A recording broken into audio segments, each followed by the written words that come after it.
Hello, I'm recording this video from work today, and even though we've been talking a lot about ADHD, maybe you haven't received a official diagnosis yet. Maybe you've been experiencing symptoms that you've been worried that it might indicate you have ADHD, but you have not consulted an official doctor, and you've been just Googling around symptoms yourself. So this video, we're going to discuss how would you properly establish the diagnosis of ADHD or not, because there are other diagnoses that may simulate ADHD when we briefly talk about. So the proper way of diagnosing ADHD is with a medical professional. It could be a psychiatrist, it could be a pediatrician who is specially trained at diagnosing and treating ADHD.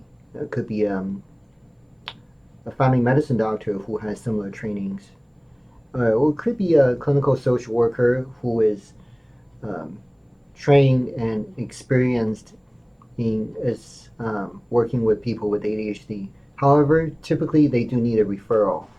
A school psychiatrist cannot usually make the diagnosis directly.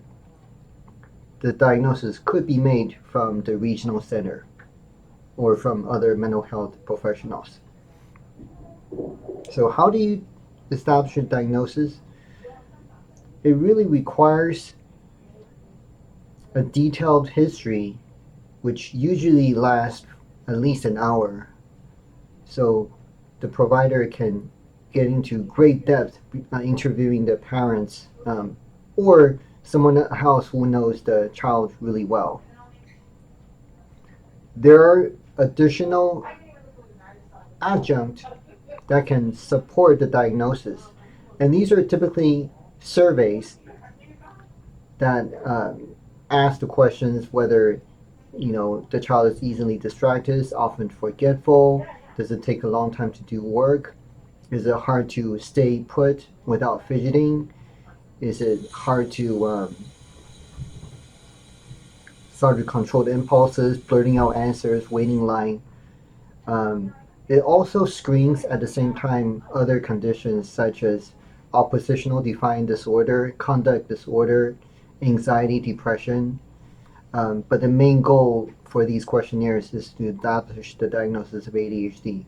And there are two most common types of questionnaires or surveys. One of them, which I use, is called Vanderbilt, and the other one is called Connors. And I will include a link to these free surveys below this video.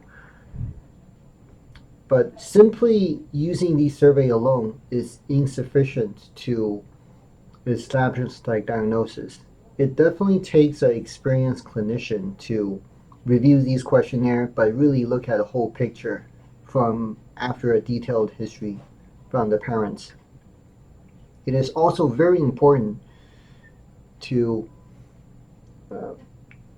take different perspective when doing the survey. So, for example, a typical patient, I would like to obtain feedback from both the parents as well as the teacher, because these set of symptoms have to occur in more than one setting. If the child is only misbehaving or facing difficulties in the home setting but not at school, then I really question whether it's a potentially a family or a parenting issue. And vice versa, if the problem is only occurring with the second grade teacher, then maybe there's something going on with the teacher or the teacher-student interaction. But when it's happening in both settings, or at least more than one setting, then I think there is more validity to the survey. It's also important to know that these symptoms have to be persistent, which means it can't just be happening over the last 2 months, or in this situation we're in the midst of a pandemic. So if someone comes to me and there is no problem at all prior to the onset of the pandemic, and the problem is only associated with online learning, then I seriously doubt the diagnosis of ADHD, because ADHD is something that's inborn. If there's no problem prior to online learning or remote learning, then it could be simply the format of um, the learning environment that's causing the symptoms instead of an intrinsic condition. So most importantly, after all said and done, these symptoms must be persistent and occurring frequently enough to be interfering with the child's quality of life. So a lot of times I simply ask the question to the parents, are these things making your child's life hard? Is it causing problems for him or her? It must be done from the perspective of the patient. Um, I remember once talking to parents who are just simply fed up with how messy their teenage son is. He will leave, half eaten pizza in bed, and cockroaches and vermin will be residing in his room because his room is so filthy. But he doesn't really have any symptoms consistent with ADHD, and obviously that's not it. And other conditions may mimic ADHD. For example, anxiety alone sometimes can make it difficult to focus because the sense of anxiousness can be so overwhelming that it makes it difficult to concentrate. So you really have to get to the bottom of what is the cause and effect of the symptoms. And additional things are, a lot of times parents ask me, does it require a computer test? There's software that requires the patient to click on things and to see how long they can sustain attention to do a certain task on a computer.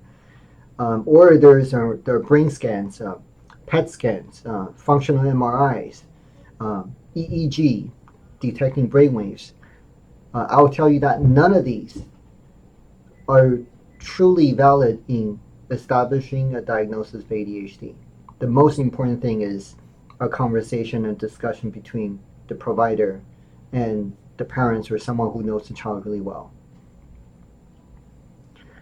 And obviously, I don't need to tell you that you can just simply Google these symptoms and fill out a survey yourself and try to diagnose yourself. That's not a good idea and often leads to the wrong conclusion. All right, that's the end of this lengthy video. Like I said, you can use the questionnaire as a starting point, as a suggestion, but I really recommend making an appointment with a medical professional and find out what's going on with you. All right, have a wonderful day. Bye bye.